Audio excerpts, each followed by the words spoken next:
Di studio kami, studio CNBC Indonesia, Direktur Utama Sanghyang Seri, Adi Cahyono Nugroho. Selamat pagi Pak Adi, apa kabar? Selamat pagi Mas Bram, baik, sehat selalu. Sehat selalu Pak Adi.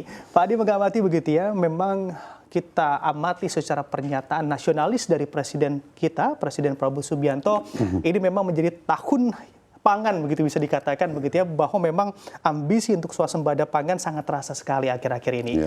Kalau kita lihat secara kunci utama juga dalam hal swasembada pangan adalah benih. Kalau Anda lihat juga bagaimana keseriusan pemerintah dalam berinovasi terkait benih agar kita mencapai swasembada pangan tentunya dengan cepat sesuai target. Baik, jadi tentu saja ya kalau kita bicara efektivitas, produktivitas dari budidaya, nomor satu adalah benih, Pak. Karena benih itu adalah menjamin dari hasil budidaya kita. Samping itu kita selain benih, kita juga bicara mengenai irigasi, kita bicara juga mengenai pupuk, kemudian juga penanggulangan OPT, organisme pengganggu tumbuhan. Nah, terkait dengan perbenihan ini memang tahun ini Kementan sudah mengalokasikan 2,5 juta hektar untuk bantuan dari Kementan, di mana di 2,5 juta hektar atau ekuivalen 85.000 hektar itu sudah tersebar di 38 provinsi, dibagi dari untuk keperluan OPLA, optimalisasi lahan, kemudian juga ada cetak sawah, pompanisasi, dan juga yang terkait dengan padi kuku. SAS, Sanghyang Seri dalam hal ini sebagai BUMN yang berfokus di bidang perbenihan, kita mendapatkan alokasi untuk mensuplai 33.000 ton benih yang tersebar di semua area UPB kita.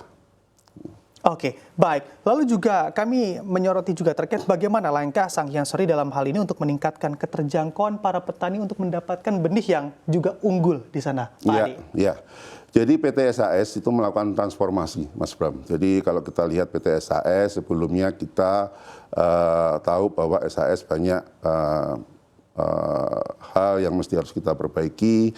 Kemudian kita juga selama ini kita tidak hanya fokus di benih, tapi kita juga ada di beras, ada di pupuk, ada di alsintan. Mulai tahun 2025 ini kita mulai fokus hanya ke perbenihan. Kita mengaktifkan lagi 25 UPB, unit produksi benih. Ada 25 UPB yang kita aktifkan, dan ini sebenarnya ekuivalen dengan program Kementan, yaitu program untuk benih in situ. Jadi kalau kita lihat bahwa benih itu ada di masing-masing daerah, sebenarnya yang paling siap untuk mensuplai ini adalah dari program SAS ini. Kita punya UPB, kita aktifkan 25 UPB, 14 UPB ada di luar Jawa, 11 UPB ada di Jawa. Dengan begitu maka keterjangkauan UPB kita dengan petani akan lebih dekat, otomatis dari sisi biaya transportasi pun juga akan lebih rendah kalau kita bicara UPB di masing-masing daerah. Ya.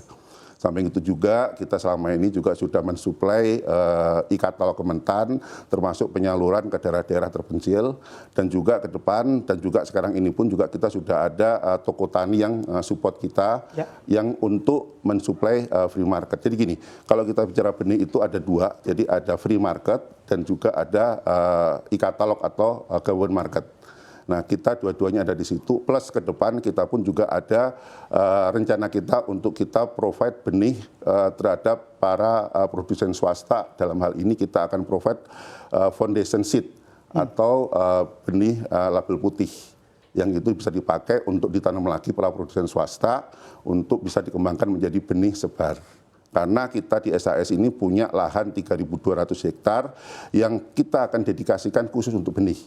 3.200 hektar ini sebenarnya bisa untuk menjangkau seluruh Indonesia dengan fokus bahwa kita tidak hanya untuk benih sebar, tapi juga untuk benih label putih atau foundation seed. Jadi kita bagi yang foundation seed itu untuk para teman-teman kita, produsen swasta, sisanya itu untuk kita juga alokasikan untuk yang ke para petani. Bisa lewat free market, bisa lewat yang government market atau e-katalog. Oke, 32.000 hektar yang dimiliki 3.200 hektar, maaf. 3.200 hektar. Ya. Untuk fokus terhadap benih saja. Ini sebarannya di wilayah mana saja, Pak Adi? 3.200 hektar itu satu hamparan yang ada di Subang, Sukamandi. Oke. Ya, jadi itu adalah lahan persawahan terbesar yang sekarang ini dimiliki oleh BUMN mungkin kita bicara di luar yang food estate ya, yang kita sudah ada dari zaman dulu diresmikan oleh Presiden Soeharto.